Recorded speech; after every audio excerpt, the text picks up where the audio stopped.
அஸ்ஸலாமு அலைக்கும். இன்றைக்கி நம்ம சேனலில் ஷவர்மா எப்படி செய்யறது நான் காமிக்க போகிறேன். இப்போது ஷவர்மா செய்கிறதுக்கு பிரெஸ்ட்டு பீஸா 2 கிலோ எடுத்து வச்சுருக்கிறேன். இதை மாதிரி எல்லாத்தையும் க்ளீன் பண்ணி வச்சுருக்கிறேன். இப்போது எப்படி கட் பண்ணுறது நம்ம பார்த்துடலாம். ஒரு பீஸை எடுத்துட்டு இது மாதிரி குறுக்கலில் ஃபஸ்ட்டு நம்ம இதை கட் பண்ணிக்கலாம். இது மாதிரி நடுவில் கட் பண்ணிவிட்டு நம்ம இதை கிராஸில் இப்படி கட் பண்ணணும்.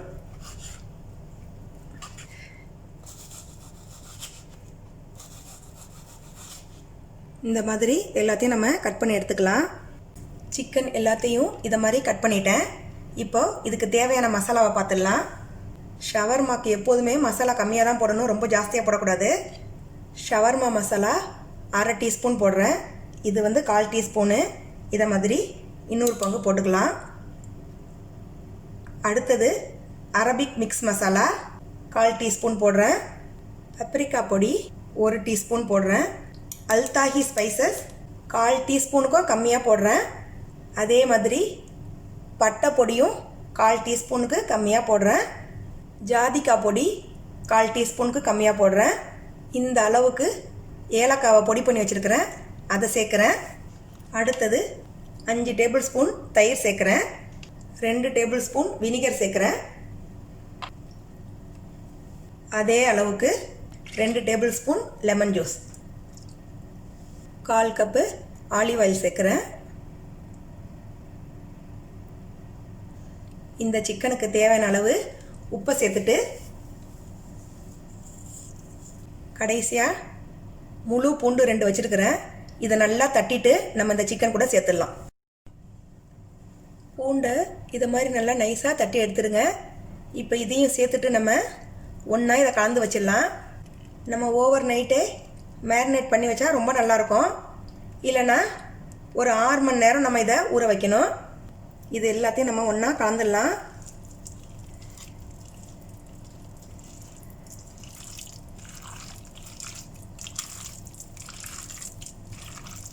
இதில் நான் கொஞ்சமாக க்ரஷ் பண்ண பெப்பர் சேர்க்குறேன். காரம் வேணுங்கிறவங்க கொஞ்சமாக இதில் மிளகாத்தூளும் சேர்த்துக்கலாம். சிக்கனை எல்லா மசாலா கூடவும் ஒன்றா கலந்து வச்சுட்டு இதை அப்படியே நம்ம ஃப்ரிட்ஜில் 6 மணி நேரம் வச்சிடணும். அடுத்தது ஷவர்மாக்கு ஒரு சாஸ் ரெடி பண்ணிடலாம். ஒரு பவுலில் 2 டேபிள் ஸ்பூன் தயிர் சேர்த்துக்கங்க. 2 டேபிள் ஸ்பூன் தஹினா வெள்ளை எள்ளு பேஸ்ட் இது. அது கூடவே 2 tablespoon lemon juice, 2 tablespoon garlic paste. இதோட வீடியோ ஏற்கனவே நான் அப்லோட் பண்ணியிருக்கிறேன். 2 டேபிள் ஸ்பூன் ஆலிவ் ஆயில். இந்த சாஸுக்கு தேவையான அளவு உப்பு. இதில் கொஞ்சமாக நான் பட்டைத்தூள் சேர்க்குறேன், கொஞ்சமாக கயன் சில்லி பவுடர் சேர்க்குறேன். சிக்கனில் நான் மிளகாத்தூள் சேர்க்கலை, அதனால சாஸில் கொஞ்சம் கயன் சில்லி சேர்த்துக்கிறேன். நார்மல் மிளகாத்தூள் இருந்தாலும் சேர்த்துக்கலாம். இது எல்லாத்தையும் சேர்த்துட்டு நல்லா கலந்து விட்டுருங்க. இந்த பதத்துக்கு ரெடி பண்ணி வச்சுடுங்க இதையும். அடுத்தது பார்த்தீங்கன்னா சிக்கன் கூட சேர்த்து வைக்கிறதுக்கு கொஞ்சமாக ஃப்ரெஞ்ச் ஃப்ரைஸ் பொரிச்சு எடுத்துக்க போகிறேன்.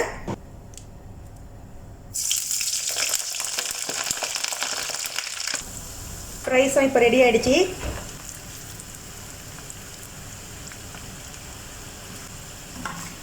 அடுத்தது பார்த்தீங்கன்னா 2 தக்காளியும் கொஞ்சமாக லெட்யூஸும் நம்ம கட் பண்ணி வச்சுக்கலாம்.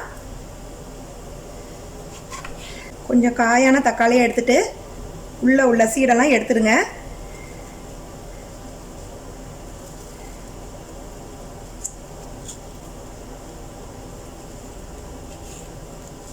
இது நல்லா மெல்லிஸாக கட் பண்ணிவிடுங்க.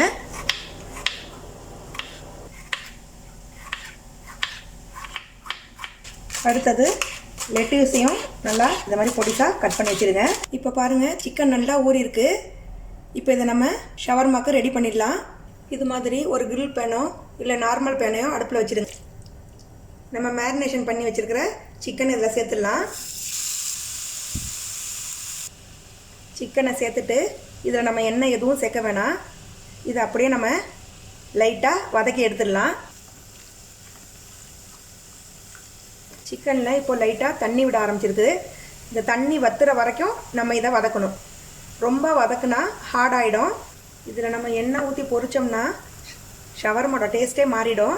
அதனால் இந்த மெத்தட்லேயே செஞ்சிங்கன்னா ரொம்ப டேஸ்ட்டாக இருக்கும். தண்ணி பாருங்கள் இப்போ நிறையா விட்டுருக்கு. தண்ணி வத்துற வரைக்கும் இப்போ நம்ம வெயிட் பண்ணலாம். இப்போ பாருங்கள் தண்ணி எல்லாம் வத்திடுச்சு. இந்த அளவுக்கு வத்துனதும் நம்ம இந்த சிக்கனை எடுத்துடலாம். சிக்கன் வந்து ரொம்ப ட்ரை ஆகாமல் பார்த்துக்கோங்க. இப்போது ஷவர்மாக்கு பாருங்கள் குபூஸு, சிக்கன் வதக்கி வச்சுட்டேன், ஃப்ரெஞ்ச் ஃப்ரைஸு, தக்காளி, லெட்யூஸு, சாஸ் எல்லாமே ரெடியாக இருக்குது. இப்போ இதை குபூஸில் எப்படி வைக்கிறதுன்னு நான் காமிக்கிறேன். ஃபஸ்ட்டு ஒரு குபூஸ் எடுத்துகிட்டு ரெண்டாக இதை பிரிச்சுடுங்க. இந்த மாதிரி ஃப்ரெஷ்ஷான குபூஸாக இருந்தால் ரொம்ப நல்லா வரும். ரெண்டாக பிரித்த குபூஸில் ஃப்ரைஸை வைக்கிறேன். அடுத்தது நம்ம வதக்கி வச்சுருக்க சிக்கனை வச்சிடலாம். பாருங்கள் இந்த அளவுக்கு வச்சா போதும். இது மேலேயே ஒரு 3-4 பீஸு தக்காளியும் நம்ம கட் பண்ணி வச்சுருக்கிற லெட்டூஸையும் கொஞ்சமாக வச்சிடுங்க. அடுத்தது நம்ம செஞ்சு வச்சுருக்கிற சாஸில் கொஞ்சமாக இப்படி ஊற்றிடுங்க. இப்போது இது ரெண்டையும் எடுத்துகிட்டு ஒரு பீஸை இதை மாதிரி மடக்கி விட்டுட்டு இப்படி சுற்றிடுங்க. இது அப்படியே நம்ம சாண்ட்விச் பேப்பரில் எப்படி சுற்றுறதுன்னு காமிக்கிறேன். ஷவர்மாவை இதில் வச்சுட்டு ஒரு பேப்பர் வேணும்னா ஒரு பேப்பர் எடுத்துக்கோங்க.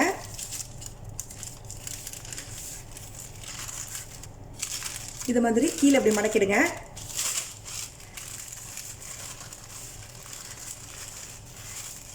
இந்த மாதிரி வந்துடும். இப்போது மேலே இதை மாதிரி பண்ணிவிடுங்க. இப்போது நமக்கு ஷவர்மா சாண்ட்விச் ரெடி ஆகிடுச்சு. குபூஸை ரெண்டாக ஃபஸ்ட்டு பிரிச்சிடலாம்.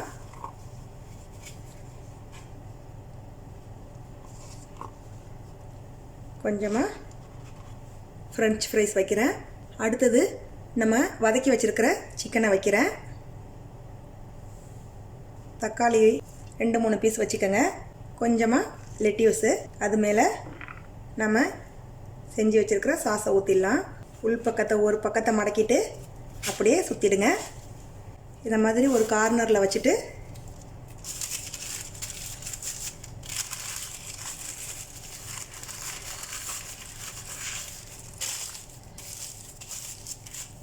இப்போது நம்ம ஷவர்மா ரெடி ஆகிடுச்சு.